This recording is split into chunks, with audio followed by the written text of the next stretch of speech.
Quanto custa uma certificação ISO 22000? Essa foi a pergunta que um seguidor me fez hoje. Já adianto que, independente do padrão, pode ser HCP Codex, pode ser FSC 22000, pode ser BRC, FS, tem duas grandes fases, que é a fase de capacitação da empresa e a fase de certificação em si. Na fase de capacitação, que é quando a empresa se prepara, que ela busca conhecer todos os requisitos que estão faltando e o que ela tem que completar para poder conquistar a certificação, o primeiro item que eu costumo avaliar é a infraestrutura, porque ele pode ser muito ou pouco impactante e ele determina o tempo que a empresa vai precisar para ela conseguir chamar a certificadora para fazer a primeira auditoria, enfim. Se precisar fazer alguma reforma, então isso tem que ser dimensionado, isso tem que ser avaliado, porque vai ser caso a caso. Já tive casos de clientes cuja reforma levou 1 ano e só no final da reforma é que teve condições, né, de receber a certificadora. E já tive casos de clientes em que não precisa fazer praticamente nada, um ou outro ajuste, assim, em pouco tempo ficou tudo pronto. Já de antemão recomendo, tá? A dica aqui é contrata o melhor arquiteto que tiver, de preferência um que tenha alguma experiência com empresas de alimentos. Existem arquitetos especializados, é muito bacana porque se economiza muito tempo e dinheiro através disso, fazendo isso. Então,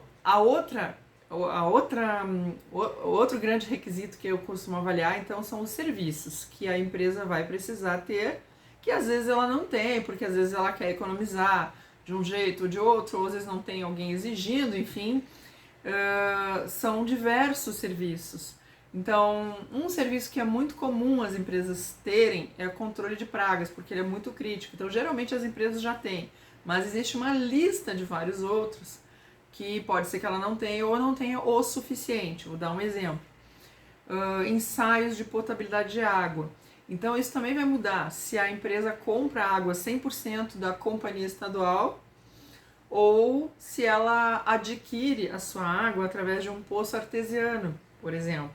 Então, se é ela que capta a sua própria água, ela tem que controlar essa água da mesma forma que a companhia estadual faria para a água que é usada para abastecer a população.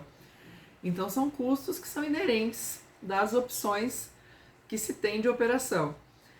Outro exemplo são calibrações de instrumentos de medição e monitoramento, que muitas vezes as empresas não fazem, porque às vezes até pensam que isso realmente onera, mas não onera, porque geralmente as calibrações elas economizam muito dinheiro. Às vezes é muito mais barato ter um instrumento calibrado do que ter um equipamento danificado porque o instrumento de medição não funcionou direito. É o caso de um cliente nosso que tinha diversos tanques para guardar suco e cada tanque tem os seus manômetros. Ele mandou calibrar tudo durante a fase de se preparar para a certificação e sobraram 2 ou 3, eu não me lembro, mas enfim, sobraram 2 ou 3 que ele estava esperando esvaziar os tanques para poder fazer a calibração. Eu me lembro que a calibração na época custava, eu acho que era R$49, uma coisa assim, e aconteceu uma pequena falha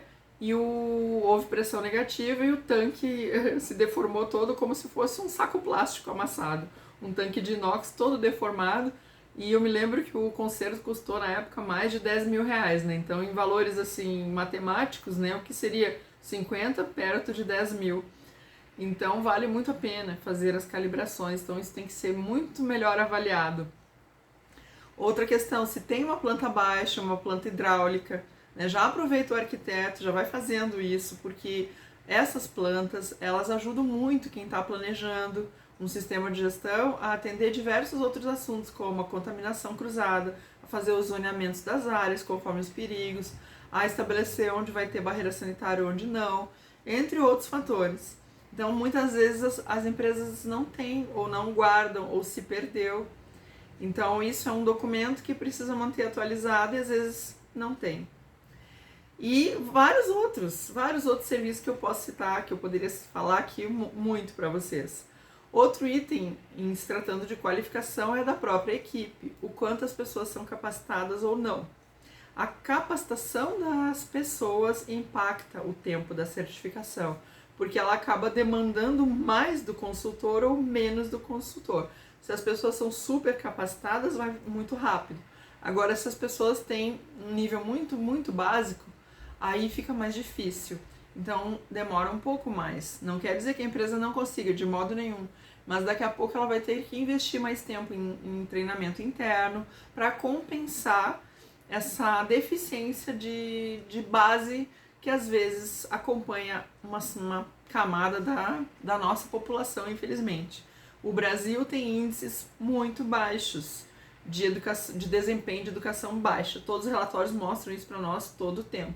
E a gente vê isso na prática no momento de fazer uma capacitação para uma empresa obter uma certificação de segurança de alimentos ou da qualidade, enfim. Outro custo é o da própria consultoria, né? Porque as empresas estão concentradas em produzir e vender.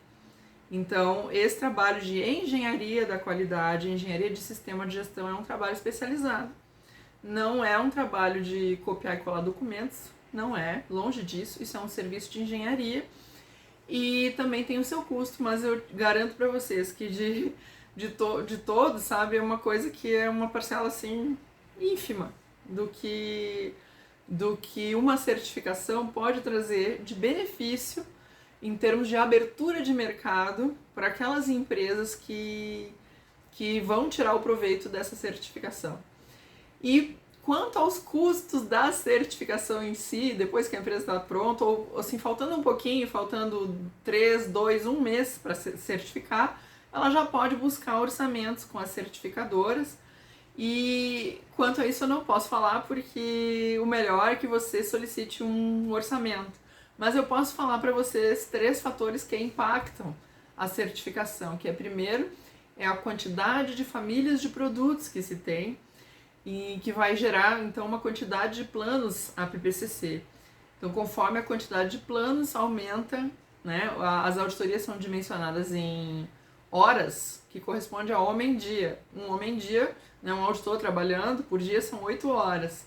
Então, se calcula meio homem-dia ou um homem-dia, conforme os quesitos que a certificadora leva em consideração para dimensionar os contratos.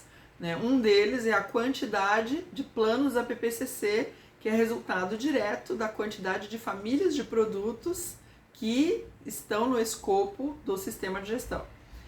O número de empregados da empresa, o número de plantas industriais, né? Quantas, se é só uma unidade ou se são várias unidades, e o deslocamento dos auditores. Né? Então, para maiores detalhes, procure certificadoras.